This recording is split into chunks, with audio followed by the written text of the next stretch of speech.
Assalamualaikum warahmatullahi wabarakatuh. Halo semua, dengan saya di sini. Pada kesempatan kali ini, saya Rangga Nurafian, kelas 12 MIPA 1, nomor absen 27 akan membahas mengenai kebudayaan Sulawesi Tengah. Sulawesi Tengah adalah sebuah provinsi di bagian tengah Pulau Sulawesi, Indonesia. Ibu kota provinsi ini adalah Kota Palu.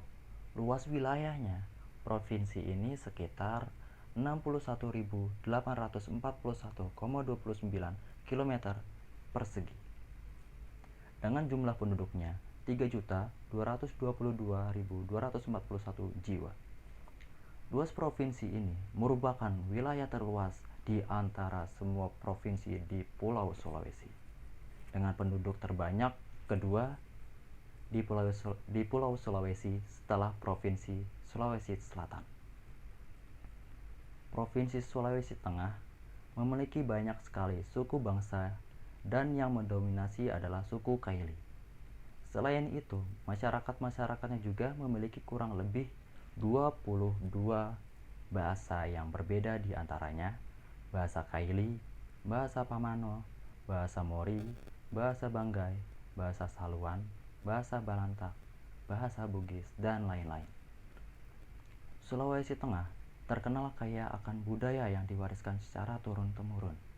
Kebudayaan yang akan saya bahas kali ini melingkupi rumah adat, pakaian adat, kesenian tradisional, dan lain sebagainya.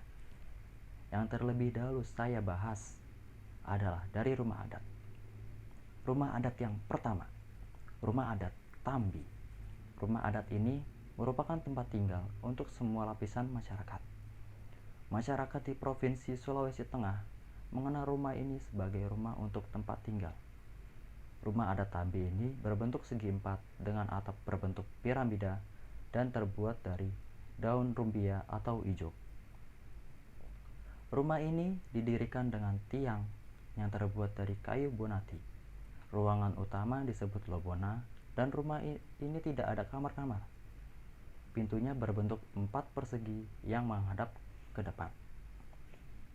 Yang kedua, ada rumah adat Lobo. Rumah adat yang satu ini berasal dari Desa Toro, Kecamatan Kulawi, Kabupaten Sigi, Sulawesi Tengah. Di tengah desa kita akan melihat bangunan adat berukuran kurang lebih sekitar 5 x 4 meter dan dindingnya hanya setinggi 1 meter. Rumah adat Lobo ini khusus untuk tempat pengadilan atau bisa juga sebagai balai rapat tetua adat, sidang adat upacara, perayaan panen, dan rapat penentuan kapan membuka ladang. Yang ketiga, ada rumah adat Suworaja. Kata Suworaja artinya rumah besar. Rumah ini menjadi kediaman tidak resmi dari manggan atau raja beserta keluarga. Rumah ini berbentuk rumah panggung yang ditopang dengan beberapa tiang dari kayu yang keras, seperti kayu ulin, bayan, dan sejenisnya. Atap rumah ini berbentuk piramida segitiga. Pada bagian depan dan belakangnya ditutup dengan panapiri. Setelah rumah adat, ada juga pakaian adatnya, yaitu ada pakaian adat kaum pria Saluan. Pakaian adat ini berupa kemeja pria yang dikenal dengan nama pakaian nomoane. Biasanya kemeja ini dipadukan dengan celana panjang yang disebut koja dalam bahasa suku Saluan.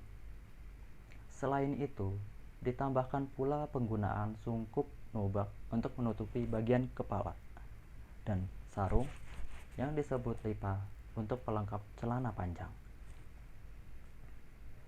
Pakaian adat untuk kaum wanita Saluan.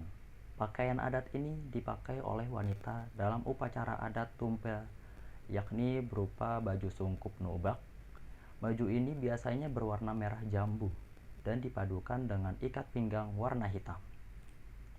Selain itu, baju ini dipadukan juga dengan rok mahantam berwarna merah jambu bercorak belang-belang. Ditambahkan pula aksesoris seperti kalung atau kalong, gelang atau poto, anting atau sunting, selempang atau salewondeng, Setelah ada pakaian adat, selanjutnya ada tarian tradisional. Di antaranya, yang pertama, ada tarian Baliore. Tarian Baliore adalah tarian daerah Sulawesi Tengah yang menceritakan tentang kelincahan gadis-gadis yang bergembira saat pesta panen tiba. Yang kedua, ada tari Raigo. Tarian ini termasuk kategori tarian daerah Sulawesi Tengah. Tarian ini untuk menyambut kepulangan para pahlawan perang. Yang ketiga, ada tari Torompio. Merupakan tarian dengan gerakan berputar-putar bagaikan insan yang sedang dilanda cinta kasih. Nah, itu dia sebagian tarian tradisional dari Sulawesi Tengah, yang sebenarnya masih banyak lagi. Selanjutnya, Sulawesi Tengah juga memiliki aneka alat musik. Seperti yang pertama, itu ada namanya ganda atau kanda. Ganda adalah alat musik yang digunakan dengan cara dipukul layaknya gendang. Yang kedua, ada tatali, yaitu alat musik yang berasal dari Sulawesi Tengah yang hampir sama dengan suling. Yang ketiga, ada talindo, merupakan alat musik tradisional yang digunakan dengan cara dipetik. Dan banyak lagi alat musik lainnya. Selanjutnya ada lagu daerah yang berasal dari Sulawesi Tengah, seperti Tondok Kada Dianku, Tanganku Kaili, Palungataku, Tope Gugu, Posisiani, dan masih banyak lagi. Setelah lagu daerah, Sulawesi Tengah juga memiliki senjata tradisional. Seperti yang pertama, yaitu ada parang panjang atau guma. Adalah pusaka turun-temurun. Guma ini hanya keluar saat sedang ada acara adat. Mata parangnya terbuat dari batu yang keras dan ada ukiran kepala manusia di dekat pangkal perang. Yang kedua, ada parang atau pasatimpo. Adalah sejenis keris yang hulunya berbentuk bengkok ke bawah, kemudian sarungnya diberi tali.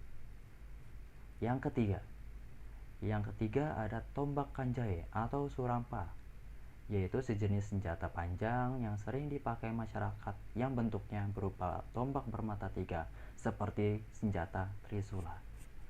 Yang keempat, ada cakalele, merupakan senjata tradisional khas Sulawesi Tengah yang berbentuk perisai dan menjadi alat pelindung diri dari serangan lawan. Cakalele terbuat dari kayu yang dilapisi dengan sekeping besi tipis. Selanjutnya, ada makanan khas dari Sulawesi Tengah, yaitu ada duo sale, utakelo atau sayur daun kelor, palumara, lalampa, labiadange, milu siram, onyok, saraba, kaledo, kapurung, dan lain sebagainya. Itulah sebagian kebudayaan yang dimiliki Sulawesi Tengah, dan masih banyak lagi kebudayaan-kebudayaan lainnya. Terima kasih telah menonton video ini. Semoga dengan video ini kita dapat menjaga dan melestarikan kebudayaan yang Indonesia punya. Saya, Ranggono Raffian, pamit undur diri. Wassalamualaikum warahmatullahi wabarakatuh.